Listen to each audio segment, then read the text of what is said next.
Madam Lasya Nanditha గారి అకాల మరణం ఎలా అనిపిస్తుంది? చాలా బాధాకరమైన విషయం అమ్మా. ఎవరికీ జరగద్దు. నిజంగా చాలా చిన్న అమ్మాయి. వాళ్ళ నాన్నగారు చనిపోయి ఒక సంవత్సరం కూడా కావట్లేదు. వాళ్ళ కుటుంబ సభ్యులు వాళ్ళ ఇద్దరు సిస్టర్స్ ఉన్నారు. ఇంకా తర్వాత వాళ్ళ అమ్మగారు నిజంగా వాళ్ళ నాన్నగారు చనిపోయి వాళ్ళు ఇంకా ఆ బాధలోనే ఉన్నారు. మళ్ళీ ఇది ఒక చాలా పెద్ద బాధ అండి. అసలు ఎవరు కూడా అసలు ఈ బాధలో మేము కూడా చెప్పుకోలేకపోతున్నామండి. ఎందుకంటే ఆ అమ్మాయి పాప చాలా మంచి అమ్మాయి. నేను ఆ రోజు ఆ అమ్మాయికి కార్పొరేటర్గా కవాడిగూడలో ఇన్ఛార్జ్గా నేను వెళ్ళాను.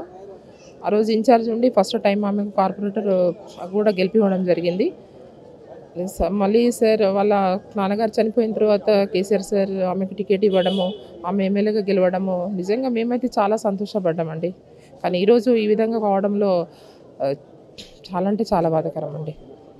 అంటే ఇప్పటికే అంటే ఇప్పుడు మొన్న 13th రోజే యాక్సిడెంట్ అయింది. మళ్ళీ అప్పటికే బయటపడ్డారు. అంతకుముందు లిఫ్ట్, ఇప్పుడు ఇది అంటే ఎలా అన్ఎక్స్పెక్టెడ్ ఇది. వాస్తవమ్మా. మేము మొన్ననే అసెంబ్లీలో అమ్మాయి వచ్చిన తర్వాత నేను అమ్మాయి కూడా మాట్లాడాం. పక్కనే కూర్చుంటుంది కదా అమ్మాయి. ఏంది లాష ఇట్లా జరుగుతుంది, మొన్న లిఫ్ట్లో ఇట్లా జరిగింది, మొన్న నల్గొండ పోయిన తర్వాత ఆ విధంగా జరిగిందమ్మా, ఎందుకు అట్లా జరుగుతుంది అనేసి మేమిద్దరం కూడా మాట్లాడడం జరిగింది. ఆ, నిజంగా అసలు మృత్యు వెనకాలనే వెంబడించి ఈ విధంగా కావడం నిజంగా అసలు ఏ దేవుడు కూడా కాపాడలేకపోయిండు. ఆ అమ్మాయి నిజంగా మ్యారీడ్ కూడా కాలేదు, మ్యారేజ్ కూడా. చాలా బాధ అంటే చాలా బాధాకరమైంది. Madam thank you. మేడం గారు చాలా మంచివారండి. నాకు మా మమ్మీకి ఆపరేషన్కి హెల్ప్ చేశారు. ఇంటికి వెళ్తే రెస్పెక్ట్తో మాట్లాడారు, రెస్పెక్ట్ ఇచ్చారు. మేము అక్కడే తిల్మరిగిలిలో ఉంటాము. చాలా మంచి మేడం. అంటే సాయన్న గారు కూతురుగా మీరు అక్కడ కాబట్టి వాళ్ళ కూతురు కాబట్టి మంచివాళ్ళు, చాలా మంచి మేడం. మేము అసలు అనుకోలే ఇట్లా అవుతుంది అని చెప్పి. లాస్ట్ ఇయర్ మాకు హెల్ప్ చేసింది ఆమె. ఇంటికి వెళ్తే వాళ్ళ డాడీ ఎక్స్పెక్ట్ కానీ నాకు హెల్ప్ చేసింది. అందరికీ నమస్తే. ఈరోజు అందరికి తెలిసిందే లాస్యనందిత బీఆర్ఎస్ ఎమ్మెల్యే రీసెంట్గానే లోక్సభ ఎన్నికల్లో ఎమ్మెల్యేగా గెలిచింది. అది కూడా గద్దర్ కూతురు వెన్నెల మీద, అలాగే శ్రీ గణేష్ బీజేపీ క్యాండిడేట్ మీద. అలాంటిది ఈరోజు అంటే అతి చిన్న వయసు ఉన్న ఆమె ఇప్పుడు ప్రస్తుతం చనిపోవడం అందరికీ షాకింగ్గా ఉంది. అంటే ఇంతకు ముందు 2 ఇన్సిడెంట్లు జరిగాయి. అది ఒక లిఫ్ట్లో కూడా ప్రమాదం జరిగింది. మళ్ళీ మొన్న బీఆర్ఎస్ నల్గొండ సభకి వెళ్ళి మళ్ళీ వస్తుండగా కూడా ఒక ఇన్సిడెంట్ జరిగింది. అప్పటికి తప్పించుకున్నప్పటికీ ఈరోజు ఆమెని మరణం వెంటాడింది అని చెప్పుకోవచ్చు. ఇప్పుడు ప్రస్తుతం మనం గాంధీ భవన్లో ఆమె మార్చురీ జరుగుతుంది, అక్కడే ఉన్నాము ప్రస్తుతం. ఇక్కడ చాలామంది లీడర్లు వచ్చారు, బీఆర్ఎస్ కార్యకర్తలు వచ్చారు, హరీష్ రావు కూడా వచ్చారు. సో ఆమె మరణాన్ని చాలామంది తట్టుకోలేకపోతున్నారు. అంటే కార్యకర్తలు కావచ్చు, అక్కడి కంటోన్మెంట్ నియోజకవర్గం ప్రజలు కావచ్చు, అందరికీ ఇది షాకింగ్ న్యూస్ అని చెప్పుకోవాలి. ఎందుకంటే అసలు ఇంతవరకు ఎవరు ఎక్స్పెక్ట్ చేయండి అంటే ఇలా జరగడం జరిగింది. సో ఇక్కడ ఒక వ్యక్తి ఉన్నారు, కార్యకర్త. సార్ మీ పేరు? నా పేరు విజయరామరాజు. నేను పాపం చాలా ఈరోజు డైజెస్ట్ కష్టము. ఈ ఒక ఇన్సిడెంట్ అయ్యేది లేకుండే. వాళ్ళ నాన్నగారు చనిపోయి కూడా 1 year అయ్యి 1 month కూడా కాలేదు. అమ్మాయి దురదృష్టం ఇది, చాలా బాధాకరం. మేమందరం, నేను బీజేపీ నుంచి ఎమ్మెల్యే యాస్పిరెంట్ ఉండే. నేను ఎవరికో జెండా బటన్కి ఇచ్చిరని చెప్పేసి నేను ఈ అమ్మాయిని బాగా హార్డ్ వర్క్ చేసి గెలిపించినాం. మేమందరం చాలామంది టీఆర్ఎస్ కానీ చాలామంది పార్టీలు ఖచ్చితంగా కూడా వాళ్ళ నానమ్మకం చూసి గెలిపించాము. ఇది 3rd ఇన్సిడెంట్ అమ్మాయికి. ఫస్ట్ ఏమో లిఫ్ట్లో ధన్మని పడిపోయి అది అక్కడ ఒకటి బ్యాడ్ టైం నడుస్తుంది. మళ్ళీ మొన్న 2వ ఇన్సిడెంట్ వచ్చి మీటింగ్లో, పబ్లిక్ మీటింగ్. ఈ 3rd కొంచెం ఎలా ఉండేవారు?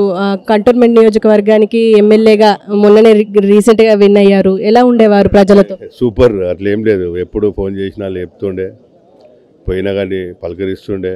ఇంతకుముందు కూడా ఎక్స్ కార్పొరేటర్ ఉండే అమ్మాయి. వాళ్ళ నాన్నతోటి, ఇప్పుడు వాళ్ళ నాన్న కూడా 25-30 years నుంచి ఎమ్మెల్యే కదా. బై బర్త్ నుంచే వీళ్ళు పొలిటికల్ నాలెడ్జ్ ఉన్నవాళ్ళు. బాగుండే. కాకపోతే బ్యాడ్ లక్ ఇది, ఇట్లా అయ్యడ్ లేకుండా భగవంతుడు అన్యాయం చేసిండు వాళ్ళకు. సంతాపం తెలుపుతున్నాము. సో ఆమె మరణాన్ని ప్రజలు కూడా తట్టుకోలేని పరిస్థితి. అయితే ఇప్పుడు ప్రస్తుతం సార్ ఇప్పుడు అకాల మరణం లాస్యనందిత గారిది, మీరు ఎలా ఫీల్ అవుతున్నారు? అంటే ఇంత అంటే చిన్న ఏజ్, మీరేమంటారు? ఒక యువ ఎమ్మెల్యే అమ్మ, తెలంగాణకు సంబంధించిన ఒక యువ ఎమ్మెల్యేని కోల్పోవడం తెలంగాణ ప్రాంతానికే కాకుండా అతి ముఖ్యంగా కంటోన్మెంట్ ప్రాంతానికి తీరని లోటు. ఉదయమే రేవంత్ రెడ్డి గారు, సీఎం గారు తన ప్రగాఢ సానుభూతి వాళ్ళ కుటుంబానికి తెలియజేయడం జరిగింది. రేవంత్ రెడ్డి గారికి, సాయన్న గారికి ఉన్న సంబంధాలు చాలా మంచి సంబంధాలు ఉండే. ఎట్టి పరిస్థితుల్లో కాంగ్రెస్ పార్టీ వాళ్ళ కుటుంబానికి అండగా ఉంటుంది. దాని దృష్ట్యానే ఇక్కడ రావడం జరిగింది ఇమీడియట్గా. ఏది ఏమైనా ఎలాంటి యాక్సిడెంట్ అయినా అమ్మ ఈరోజు థర్డ్ యాక్సిడెంట్ దాన్ని తప్పించుకోలేకపోయింది.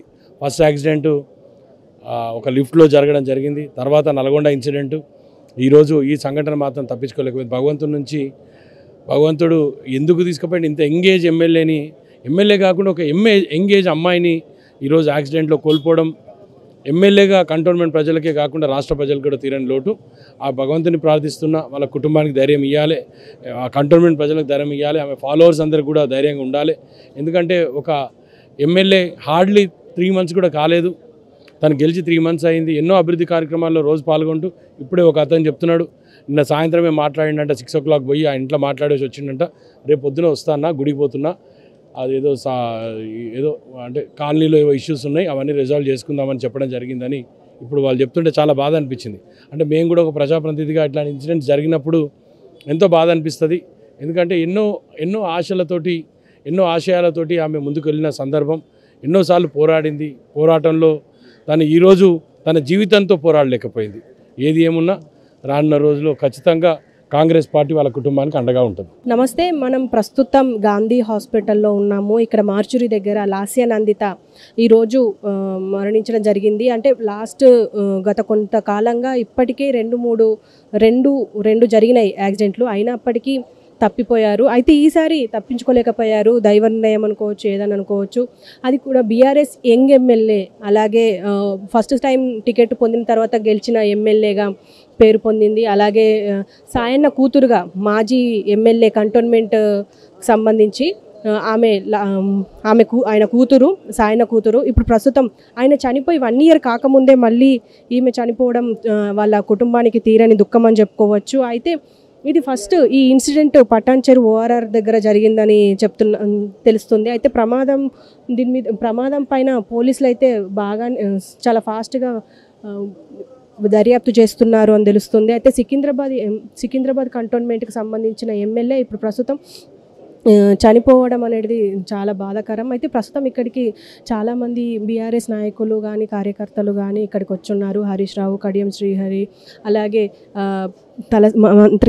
మాజీ మంత్రి తలసాని శ్రీనివాస్ యాదవ్, ఇలా చాలామంది మంత్రులు కార్యకర్తలు బీఆర్ఎస్ నుంచి వచ్చారు. అలాగే కంటోన్మెంట్ నుంచి కూడా చాలామంది ప్రజలు కూడా వచ్చారు. మనము విజువల్స్లో చూసుకున్నప్పటికీ తెలుస్తుంది. అయితే ఈ ప్రమాదానికి ఫస్ట్ సీట్ బెల్ట్ పెట్టుకోకపోవడమే కారణం అని చెప్పేసి చెప్తున్నారు. ఆర్టీఏ అధికారులు కూడా ఇప్పుడు ORR పైన ఇప్పటిదాకా పరిశీలిస్తున్నప్పటికీ మొత్తం వివరాలు ఇంకొద్దిసేపట్లో చెప్తారు అని చెప్పేసి అంటున్నారు. అయితే చూద్దాం. అంటే ఇప్పటికైతే ఇప్పుడు మార్చురీ అయితే జరుగుతుంది. గత గంట అయ్యింది. ఇప్పటికీ ఇంకో 10 నిమిషాల్లో మార్చురీ ముగుస్తుంది అని చెప్పేసి అంటున్నారు. ఇక్కడ ప్రస్తుతం వాళ్ళ తల్లి అలాగే చెల్లి ఇక్కడ ఈ కారులోనే ఉన్నారు. మనము విజువల్స్లో చూడొచ్చు. అలాగే ఇప్పుడు గాంధీ హాస్పిటల్లో ఈ మార్చురీ ముగిసిన తర్వాత ఎక్కడ జరుగుతుంది అనేది మళ్ళీ అప్డేట్స్లో తెలుసుకోవచ్చు. అంటే ఇప్పుడు మొత్తానికి సీటు బెల్ట్ పెట్టుకోకపోవడము, పైగా PA డ్రైవ్ చేస్తున్నారు అని చెప్పేసి అంటున్నారు. మరి ఎలా అనేది ఇంకా ముందు తెలుస్తుంది. అయితే ఇప్పటికీ ఇది 3వ ఇన్సిడెంట్. ఈ ఇన్సిడెంట్లో భాగంగా ఇది ఇక్కడి నుంచి తప్పించుకోలేకపోయారు. అయితే మనం ఇక్కడ కూడా విజువల్స్లో చూడవచ్చు. మొత్తం ప్రజలు కానీ మొత్తం కార్యకర్తలు కానీ అందరు ఇక్కడికి వచ్చి ఆమెని వాళ్ళ పేరెంట్స్, వాళ్ళ తల్లిని అలాగే చెల్లిని పరామర్శిస్తున్నారు. అయితే ఇప్పటికైతే ఈ తర్వాత మళ్ళీ ఏం జరుగుతుంది, మళ్ళీ ఇప్పుడు కంటోన్మెంట్కి అయితే తీరని దుఃఖం అని చెప్పుకోవచ్చు. ఎందుకంటే ఆల్రెడీ మాజీ ఎమ్మెల్యే సీనియర్ నేత బీఆర్ఎస్ ఎమ్మెల్యే సాయన చనిపోయారు. అది కూడా 1 year కూడా కాలేదు. 1 year అయిన వెంటనే మళ్ళీ ఈయన చనిపోవడం